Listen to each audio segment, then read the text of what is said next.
Israel पर Hamas का हमला कोई मामूली हमला नहीं है, बल्कि ये हमास की तरफ से इजराइल पर किया गया अब तक का सबसे बड़ा हमला है। इस हमले ने इजराइल की खुफिया एजेंसी मोसाद को भी नाकाम कर दिया। इजराइल ने इस हमले के जवाब में पलटकर हमास पर वार किया है। गाजा पट्टी में बड़े पैमाने पर इजरायली सेना ने हवाई हमला किया है। सवाल ये पैदा होता है कि आखिर इजराइल हमास को क्यों मिटाना चाहता है, इजराइल कब बना और इजराइल बनने की क्या है पूरी कहानी। आइए आपको इस वीडियो में बताते हैं। भूमध्य सागर और जॉर्डन नदी के बीच पड़ने वाले फिलिस्तीन को यहूदी, मुसलमान और ईसाई धर्म के लोग पवित्र मानते थे। इस इलाके पर ऑटोमन साम्राज्य का कब्जा था। ऑटोमन साम्राज्य ने 4 सदी से भी ज्यादा लंबे वक्त तक यहाँ राज किया।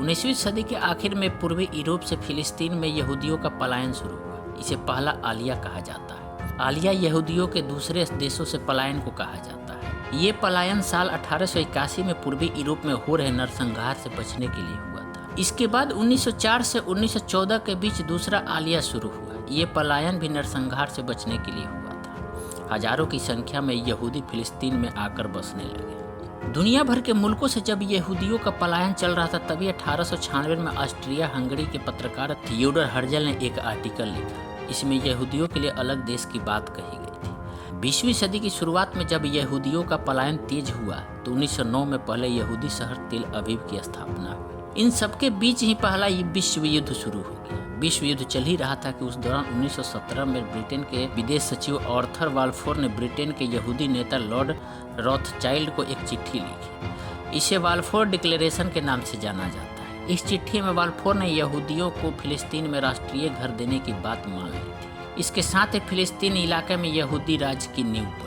पहले विश्व युद्ध के बाद ऑटोमन साम्राज्य का पतन हो गया। फिर ब्रिटेन और फ्रांस ने मिलकर मध्य पूर्व का बंटवारा कर लिया। सीरिया पर फ्रांस तो इराक और फिलिस्तीन पर ब्रिटेन का कब्जा हो गया। ये सब कुछ लीग ऑफ नेशन की निगरानी में हुआ था, यानी संयुक्त राष्ट्र से पहले की अंतर्राष्ट्रीय संस्था थी लीग ऑफ नेशन। पहले विश्व युद्ध के बाद अगले 10 साल में लगभग 1 लाख यहूदी फिलिस्तीन में बसते चले गए।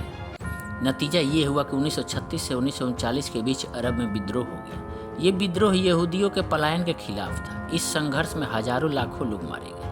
आखिरकार 1939 में ब्रिटेन ने फिलिस्तीन में यहूदियों के आने पर रोक लगा दी। इसी बीच दूसरा विश्व युद्ध भी शुरू हो गया। दूसरे विश्व युद्ध में यहूदियों के खिलाफ जमकर अत्याचार हुए। चुन चुन कर यहूदियों को मारा जाने लगा। ये अत्याचार एडोल्फ हिटलर की नाजी सेना कर रही थी। हिटलर की नाजी सेना से बचने के लिए यहूदियों ने भागना तो शुरू किया, लेकिन दुनिया के बाकी मुल्क उन्हें अपने यहाँ शरण देने से बच रहे थे। जब ये सब हो रहा था तब गुपचुप तरीके से आलिया वेट नाम से आंदोलन भी चल रहा था। इसके जरिए यहूदियों को गुपचुप तरीके से फिलिस्तीन में बसाया जाने लगा। एक अनुमान के मुताबिक दूसरे विश्व युद्ध के आखिर तक फिलिस्तीन में यहूदियों की आबादी लगभग 30% से ज्यादा हो गई।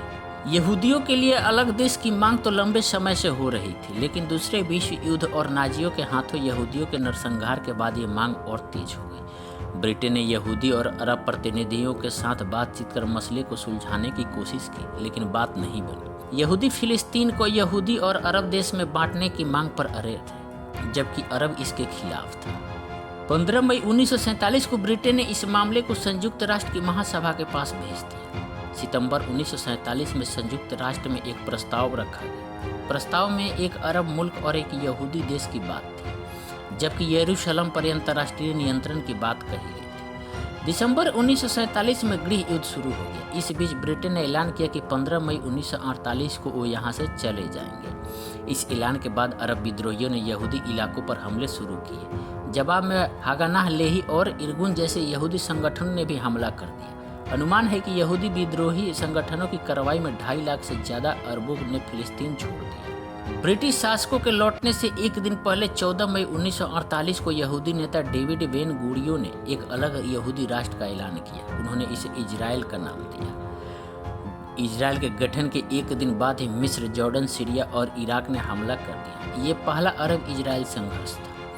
अरब और इजरायली सेना के बीच लगभग 1 साल तक संघर्ष चला। आखिरकार 1949 में सीज फायर का ऐलान हुआ और इजराइल फिलिस्तीन के बीच अस्थायी बॉर्डर बनी। इसे ग्रीन लाइन के नाम से जाना जाता है। सीज फायर की घोषणा से पहले तक जॉर्डन ने वेस्ट बैंक पर कब्जा कर लिया था, जिसमें पूर्वी यरूशलेम का हिस्सा भी शामिल था, जबकि मिस्र ने गाजा पट्टी कब्जा ली थी। वेस्ट बैंक यरूशलेम और जॉर्डन के पूर्वी इलाके में पड़ता है। फिलिस्तीन और इजराइल दोनों ही इसे अपनी राजधानी बताते हैं। गजा पट्टी की 50 किलोमीटर से भी ज़्यादा लंबी सीमा इजराइल से लगती है। 1967 की लड़ाई में इजराइल ने गजा पट्टी पर कब्जा कर लिया था, लेकिन साल 2005 में अपना दावा छोड़ दिया। इसके उलट वेस्ट बैंक पर अभी भी फिलिस्तीनियों का कब्जा है। गजा पट्टी फिलहाल हमास के नियंत्रण में है। इजराइल हमास को फिलिस्तीनी का आतंकी संगठन मानता है।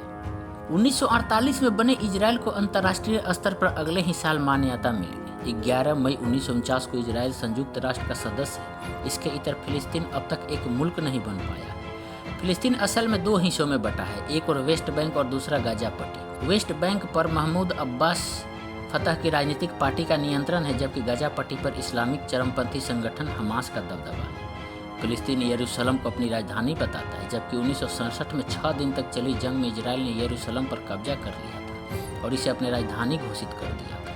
हालांकि इजराइल को भले ही संयुक्त राष्ट्र के ज़्यादातर सदस्यों ने अलग देश के तौर पर मान्यता दे रखी हो, लेकिन अब भी ज़्यादातर देश यरूशलेम को इजराइल की राजधानी के तौर पर मान्यता नहीं देते।